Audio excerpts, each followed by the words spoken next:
প্রিয় দর্শক, আমরা যারা গরু বাছুর লালন পালন করে কিছু অর্থনৈতিকভাবে লাভ করতে চাই, তাদের উদ্দেশ্যেই কিন্তু এই ভিডিওটা করা।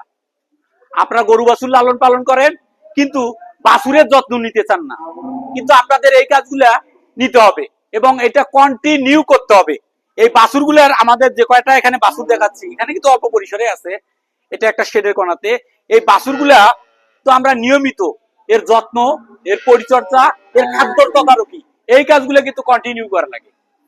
যেহেতু বাছুরগুলো আমাদের এগুলা সবগুলো বাছুর আছে 10 থেকে 12 দিন বয়স, 15 দিন বয়সে। কারণ বাছুরগুলা যদি আপনারা যত্ন সঠিকভাবে না নেন, তাহলে দেখবেন আপনারা খামার করে সামনের দিকে অগ্রসর হতে পারবেন না। আমার বলার আজকের ভিডিওটা করার উদ্দেশ্য যে আপনারা বাছুরের প্রতিও যত্নশীল হতে হবে।